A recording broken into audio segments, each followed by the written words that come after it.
Alors, la communication animale, on peut la voir aussi, on peut la faire aussi dans les moments de partage.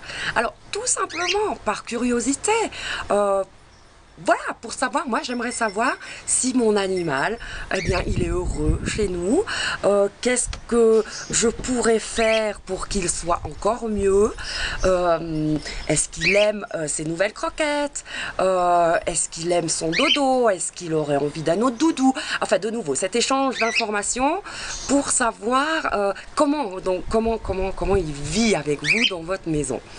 Les moments de partage, ça peut être aussi voilà, ben tiens, j'ai appelé mon compagnon Gustave et j'aimerais savoir s'il est content de son prénom ou voilà, enfin ce genre d'informations-là, hein, de curiosité. Et vous serez à ce moment-là, vous pouvez être très surpris des réponses que vous allez recevoir. Pour la petite histoire, j'ai un petit oiseau, un inséparable femelle que j'avais appelé à l'époque, que je lui avais donné son prénom, et où il y a peu de temps je suis rentrée en communication avec elle, juste pour lui demander, voilà, est-ce que tu es heureuse dans ta vie?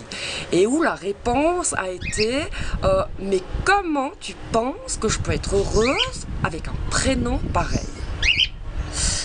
Alors là, oui, on reste surpris, hein, parce qu'il y a l'intonation, il y a...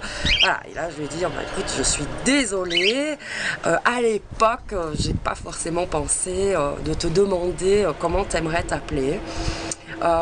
Donc elle a été rebaptisée, hein. Ou un autre exemple, voilà, ça fait 8 fois sur 10 je vais promener mon cheval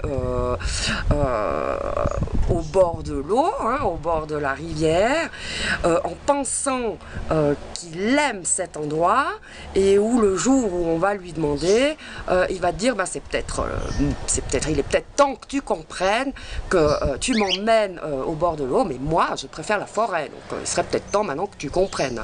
Il peut même vous dire, bah, heureusement, hein, que tu comprends, hein, parce que ça fait un moment là, hein. Donc on risque vraiment très souvent d'être surpris de la façon, hein, dont ils vont nous le transmettre, où il va pouvoir nous dire, bah voilà, t'es sympa avec tes croquettes qui se trouvent dans le paquet bleu, mais moi je dois quand même te dire que je préfère les croquettes du paquet rouge. Donc voilà, c'est vraiment cet échange à nouveau d'informations dans les moments de partage, hein. Recevoir ces infos et puis, dans la mesure du possible, après, essayer de pouvoir le satisfaire. Voilà, la communication dans les moments de partage.